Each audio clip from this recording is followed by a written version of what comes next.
역대상 19장은요, 암몬과 다윗의 군대와의 전쟁을 기록한 성경이 역대상 19장의 내용입니다. 사실 다윗과 이 암몬과의 관계는요, 상당히 좋았습니다. 암몬의 왕이었던 나하스는요, 다윗에게 많은 호의를 베풀었던 사람이었죠. 하지만 나하스가 죽자 그의 아들 한운이 이제 왕이 되는데, 한운은 그 아버지 나하스와는 좀 다른 성격의 소유자였던 것 같습니다.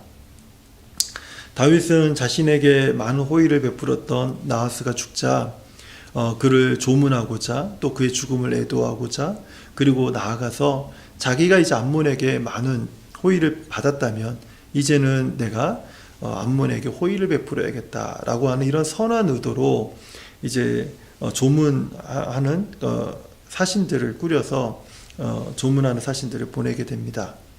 그래서 그들이 정말 정성스럽게 조문을 하고 애도하는 그런 시간을 가지려고 했는데, 한운의 그 주변에 있었던 그 암몬의 방백들은 이런 다윗의 생각과는 전혀 반대의 생각을 하게 됩니다. 다윗이 보낸 이 조문 사절단에 대해서 그 암몬의 방백들은요, 다윗은 우리 암몬을 조사하고 탐색해서 우리 암몬을 침략하려고 하는 것입니다 라고 하는 의견을 이제 한운에게 주는 말을 했습니다.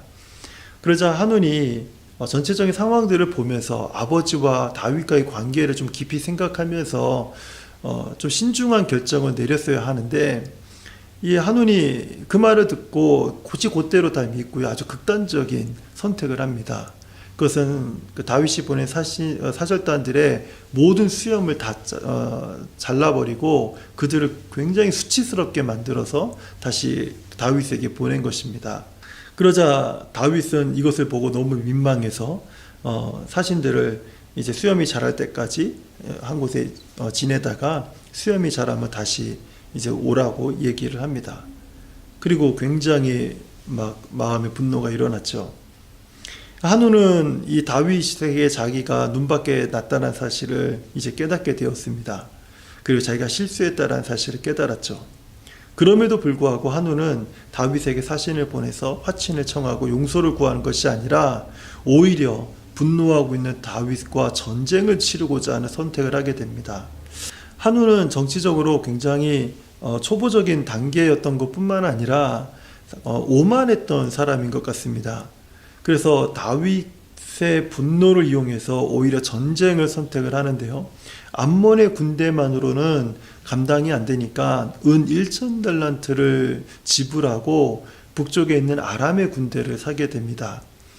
이 은 1,000달란트가요, 오늘날로 그 환산을 하게 되면 한 대략 미국 달러로 하면요 2,260만 달러 정도가 됩니다. 이건 상상을 초월한 엄청난 금액이죠. 이 돈을 지불하고 아람의 군대를 사서 이제 다윗의 군대와 전쟁을 치르게 되는데, 다윗은 요압을 중심으로 한 군대를 편성을 해서 아람의 군대와 모압의 군대를 상대하게 됩니다. 그때 요압은요, 아람의 군대와 전쟁을 해서 승리를 거두고, 아람의 군대는 더 이상 다윗의 군대와 싸우지 않겠다 서약을 하고 본국으로 돌아가게 됩니다.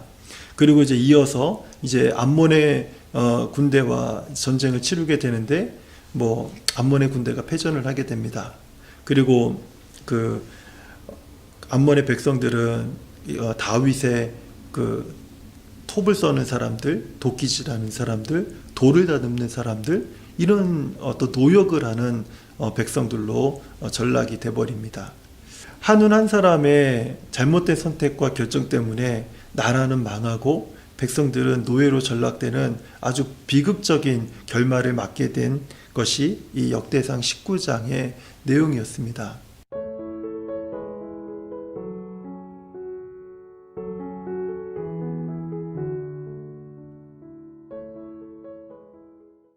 저는 한운이 그러한 결정을 내리게 된 이유는 주변 그 대신들의 영향도 있었겠지만, 그것보다 더 큰 이유는 자신의 생각과 또 자신의 한계에 갇혔기 때문에 그런 결정을 내렸다라고 저는 생각이 듭니다.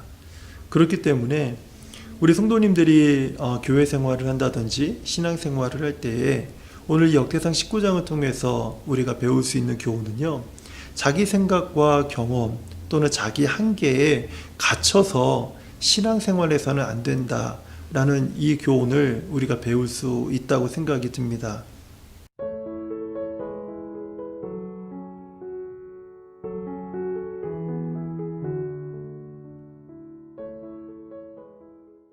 왜냐하면 우리가 신앙생활하고 하나님을 섬기고 주님의 몸된 교회를 섬기는 기준은 하나님의 말씀이 되어야 되는데, 그런데 내 생각과 내 경험이 그것이 기준이 되어서 그것이 하나님의 말씀보다 더 우월한 그런 기준이 되어서 교회를 섬길 때가 참 많이 있다라는 것입니다.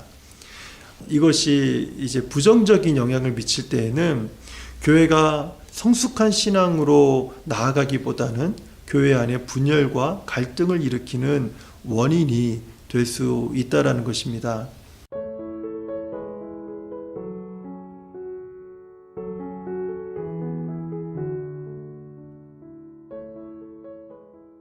주님이 우리를 사랑하셨듯이 우리가 서로를 더욱더 사랑하는 것, 섬겨주는 것, 겸손히 대하는 것, 이것이 우리들에게 있어서 더 중요하다는 사실을 기억하는 것입니다.